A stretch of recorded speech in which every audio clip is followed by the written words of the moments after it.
So we want to look at longitude and latitude of map reading scales, and I believe that's where you had done with the other teacher. So it's only one way to locate continents, countries, cities, and other geographical features is to use latitude and longitude. So often indexes in atlases and references in maps will be made using what degrees of latitude and longitude. So latitude is determined by a series of imaginary lines circling the globe in an east to west direction, which will be parallel to the equator. And then you are told a geographic features latitude is expressed by a number of degrees that is north or south of the equator. So the climate is usually similar at latitudes and an equal distance north or south of the equator. So basically that's what we mean by latitude. And then when it comes to longitude, you are told is a series of imaginary lines going in north-south. That is, we have pole to pole. We have like north pole and south pole direction, perpendicular to the equator, of which I believe each and everyone knows where the equator is. And then at intervals of 15 degrees, a geographical features latitude is expressed by the number of degrees it is east or west of the prime meridian, which runs through the Greenwich, which is found in England.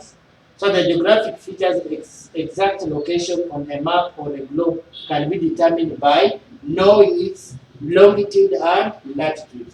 So basically that's how we identify, let's say, physical features, mountains, lakes, even countries using either latitudes and longitudes. So let us go to the next and see. So we are told the key learning point using longitude and latitude is the most precise way to identify the location of continents, countries, states, and cities. So let us go to the works exploring the Earth countries. So continents are the largest geographical land masses. And so we are told continental boundaries tend to be defined mainly by natural geographical features, separated mainly by bodies of water or mountain ranges. So what they're trying to say is like if you want to look at what the boundary of, let's say, a continent, then we always use like mountains or sometimes even we use water bodies like oceans and lakes, etc. So which are the next smallest geographical units have boundaries that are often determined by political forces as well as geographical features. So apart from the other natural geographical features, also boundaries can be influenced by political forces. If I say political forces, is that each and every country has got its own what politics, like USA. USA is a superpower, the world superpower. So they have the what they can use their political stance to influence maybe a certain what. And that's why you realize most European countries, when they were coming to Africa, they conquered most of them. So you find that England has other islands that belongs to them. Another example was like Hong Kong. It used to be under UK, but nowadays it's under Chinese. So that's what you mean by political influence. Then we are told there are presently 194 independent countries in the world, and this number changes with some frequency depending on political and social forces. So what you should notice is that if you are asked how many countries do we have independent, is we have 194. Then I thought all countries attract tourists and have a geography, history, and culture worthy exploring. So countries in Western Europe continue to receive the highest number of international visitors. Although we are being told any place in the world is what an attraction, but you know it depends with like facilities, apart from the attraction themselves, how you get to that place. Yeah? So that you find that most developed countries attract more tourists than undeveloped countries. So if you look at that table, you want to look at the world's top country destinations with highest international visitors. So we have countries, then we have the continent. So like France, France is the number one in the world It attracts a good number of tourists and is found in Europe. Then number 2 comes United States, which is found in North America. Then you have Spain, is also found in Europe.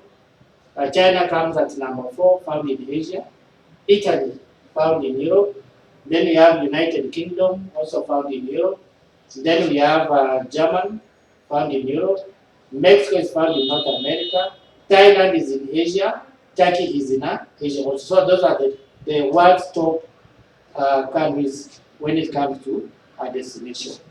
And then we have the key learning point. It is important as a travel professional to know about major countries that are popular with travelers in order to develop strategies to grow your travel business.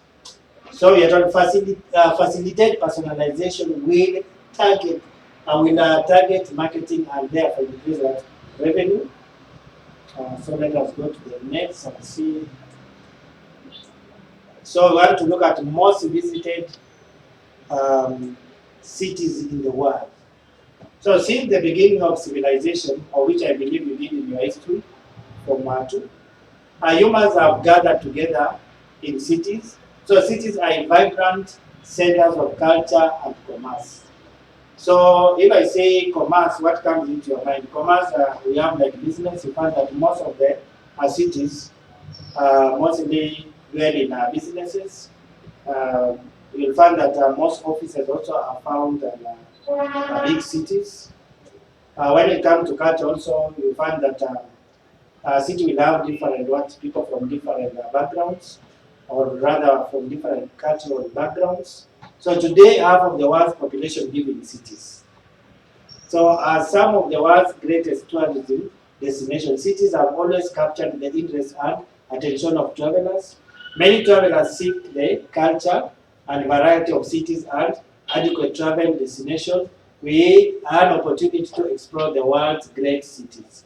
So with this in mind, urban tourism plays a critical role in the promotion of cultural identity, economic development, and enrichment of cities around the world. In fact, that most of the people, we have people who travel all over the world, and they like, it depends on somebody's lifestyle. We have people who just like living in cities and traveling all over the world because they enjoy that type of life. So you find that even if a person moves from one country to another and is considered as a tourist, so like urban centers, cities will also attract a good number of tourists because if you look at a city like New York is well known, Paris is well known, you'll find that they will attract a good number of people, which will translate to tourism. Yeah? Then tourism activities can be measured in terms of number of visitors. So the United Nations World Tourism Organization defines a visitor as follows. So you want to define and see who is a visitor, because you can be asked who is a visitor. So the definition we are given is a visitor is not any traveler, but one who takes a tourism trip to a main destination outside the usual environment for less than a year for any main purpose. It can either be business, leisure, or other personal purpose, like even education, other than to be employed by a resident entity in the country of the place visited. So a visitor, either domestic, inbound, or outbound, is classified as a tourist or overnight visitor. So if his or her trip includes an overnight stay or as a same-day visitor, known as excursionist, otherwise. So we are given that table. We are told the table lists the most visited cities in the world, their country location, and official language spoken. So let us look at that table and see which cities are frequently visited by tourists. So at number 1, we have Hong Kong. The country is special administrative region of China. Initially, I told you it used to be under Britain, but now it's under China. But it's known as special administrative region. The language is Mandarin, or the one that is known as Chinese, but they call it Mandarin. Then number 2 is London, which is found in the United Kingdom. They speak English. We have Singapore. Singapore is in Singapore, they speak English. Bangkok is in Thailand, they speak Thai. Paris is in France, they speak French. Macau is in Macau, they speak also Mandarin. Dubai is found in United Arab Emirates, they speak Arabic. We have Shenzhen in China, they speak Mandarin. We have New York City in USA, English.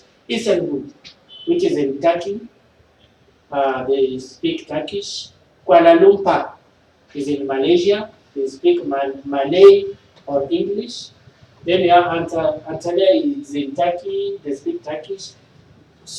We have Seoul. Seoul is in South Korea, they speak Korean. Rome is in Italy, they speak Italian. And then we have Taipei. Taipei is found in Chinese Taipei, they also speak Mandarin. We have Guangzhou. Guangzhou is in China, they speak Mandarin. We have Phuket is in Thailand, they speak Thai. Miami is in the USA, they speak English. Then we have Pattaya is in Thailand, they speak Thai. So those are the 19 visited ones, frequently visited cities in the world. So you should know them so that if you are asked by maybe a tourism client, you can be able to tell them. Then we can add more. We can see they have given us up to 25. We have Shanghai, which is in China, Mandarin. Prague, which is in Czech Republic, they speak Czech. We have Las Vegas in USA, they speak English. Mecca, which is in Saudi Arabia, they speak Arabic.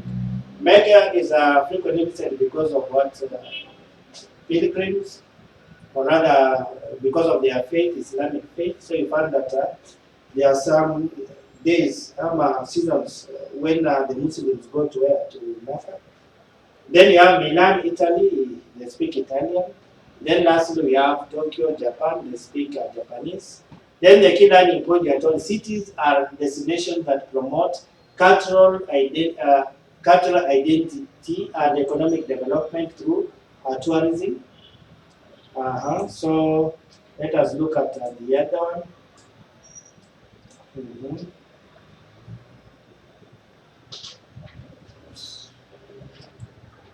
So I want us to look at the 3-letter city code because in the industry, when it comes to, let's say, identifying cities, sometimes we don't say it in full, yeah? We always use the 3-letter city code. For example, like here in Nairobi, we don't say Nairobi, we say NBO. So let us go through and see what Jasari told her. In this unit, all cities with an airport have their own unique code. So this code is essential for various reasons. So the first reason is cities with the same name do exist. Because you can get a city in USA known as Rome, and then you come to Italy, you find again there's what? Rome in Italy. So if you have to differentiate how to distinguish between the two, then you shall use what you call the 3-letter city code. So there are 2 countries with the city name Paris and 3 countries with the city name Sydney. In the USA, there are 3 cities named Lewiston and 4 named Albany. So there are cities with very similar names such as Havre in the USA and Longvaux in France, or Macapá in Brazil and Macara in Ecuador. So the second reason why we are using the codes is for developing standard city and airport codes is to facilitate ticketing. So we use code to facilitate also ticketing. Using full city names on the travel documents would consume too much space. So therefore it is easier to display city or airport codes on airline tickets. And the travel industry developed a shorthand way to identify cities and airports on the travel document there. So that's why you need to know the city codes. So here we are told 3-letter city codes. 3-letter city codes have existed for many years. So when travel professionals take notes and complete reservations, they use these standard codes. So these codes are required by all automated reservation systems, airport check-in systems, and airport baggage tracking systems that ensure baggage is loaded on correct flights. As a travel professional, you will use city code everywhere. Use of this code will save time when navigating TDS system. when you learn to use a computer reservation system like Amadeus to find information and generate an airline ticket, 3-letter city or airport code will present the destination a customer will be traveling to and from. Then you're told for a complete list of 3-letter city codes refer to the passenger air tariff. That one mostly is used by the ticketing students, but you came in will not need that here. So let us look at the coding and decoding 3-letter city and airport codes. So for cities that have more than one airport, there will be more than one 3-letter airport code. Like if you look at London, like the one you have been given, you are told what is the difference between a city and an airport code. When some cities have more than one airport, so each airport gets its own code, and the city itself gets a code too. For example, London, it will be LON, is the city code for London, whereas LHR is the airport code for London Heathrow, because London Heathrow is an airport found in where? In London. Then we have like London Gatwick, also is found in London, so the code is LGW. That's why the city code and the airports that are in that city are given different what codes. So the coding and decoding 3-letter city code is often easy. So we are told many cities code simply represent the first 3-letter character in the city name, like Delhi for Delhi, I mean DEL for Delhi, ROM for Rome, FRA for Frankfurt, BAH for Bahrain, SAO for Sao Paulo, POAG for Bogota, BRU for Brussels, MAN for Manchester, and many others. Sometimes the city code is composed of the first letter of multiple word names like initials, for example, Papa Oscar Sierra, that's POS for Port of Spain. We have PAP for Port of Queens. The same goes for airport names. We have like Dallas, DFW, Fort Worth Airport in Texas. Sometimes it is more difficult. So we have AGP represents Manhattan, YMQ, Montreal. Those ones are a bit different from the ones we have seen because any city that is in where or airport that is in Canada starts with a Y. It does not start with the city as we have seen initially. Then we have LAX. LAX is for Los Angeles. Then we have Dubai, that's DXB. And then we have Kuwait, that is KWI. Then on airline tickets, airports codes are always displayed alongside the service flights, although only city codes are used to request air fare calculation. After all, it is important to know for this which airport in New York passengers departing or at which airport in London the passengers arriving. So the airfares are published between cities irrespective of the airport from which one departs or arrives. And then we are told some airport codes can be easier to decode if one knows the airport name. So if I say we have what you call encoding and decoding. So there's a way you put in code and there's a way you are given a code and you write in what? In full. So if I say encode, it means you write in codes. Yeah? If I say decode, it means you write that code in. For example, NPO decode, it becomes Nairobi. So I told one of Tokyo's airports is named Narita with the code NRT. We have LGW present London Gatwick Airport, LHR London Heathrow. We have CDG for Charles de Gaulle Airport in Paris, and JFK for John Kennedy Airport in New York City. Normally, when a city is served by only one airport, the 3-letter airport code is the same as the city. For example, Nairobi has got only one airport, Jomo Kenyatta International Airport. So the same code for Nairobi is used as the airport at the same time. So memorizing all 3-letter city and airport codes will be helpful to you in studying these codes and when you work in the travel industry.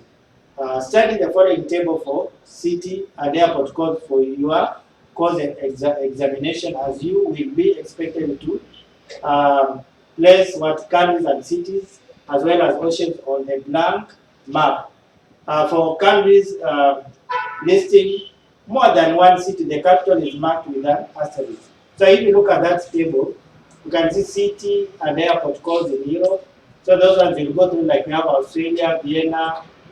That one is found on page 107. So you go through that because you need to memorize all that. So that is in Europe, and then from Europe, you also see, you can see like, let me give you an example. Like France, Paris is the capital. You can see an asterisk. Paris, that's the code for their city. But here we have airports.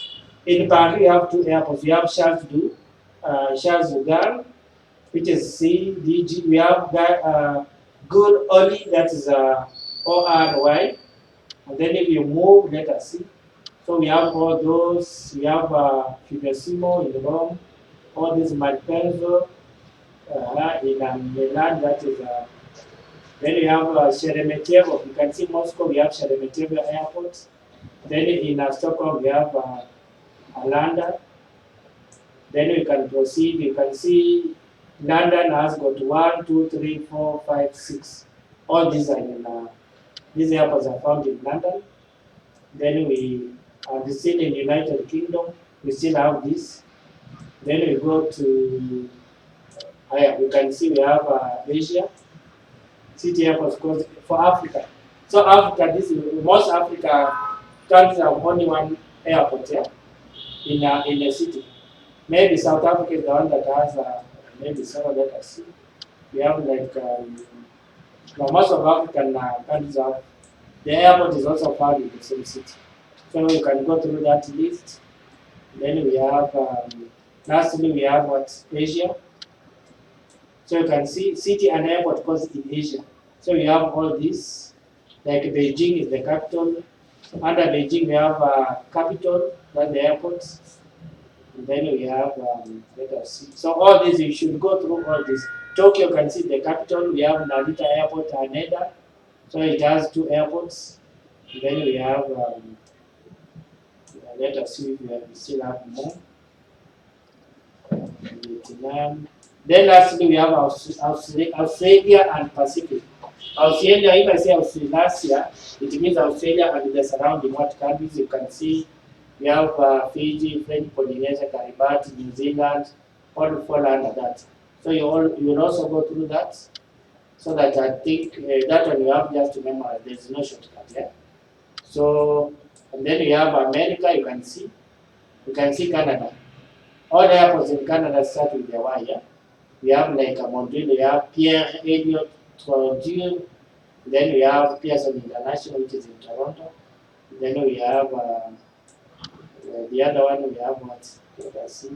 You can see like in USA, United States, it has a lot of airports. In fact, it's one of the countries that has more airports in the world, yeah, because air transport is the popular means of transport. So you'll also go through this. You can see all this: Chicago, Ohio, all these ones. You should memorize them. So that when you come across, or if like Grand Jersey wants to go to a certain airport, then you'll be able to know where the airport is located. So like here we have in Central America, because America is divided into North, Central, and South. Then we have what? So there you can see city airports in South America. So you'll go through this. I think with that, let us stop there. So our next topic, I think, will be next week. We shall go through. So enjoy your day.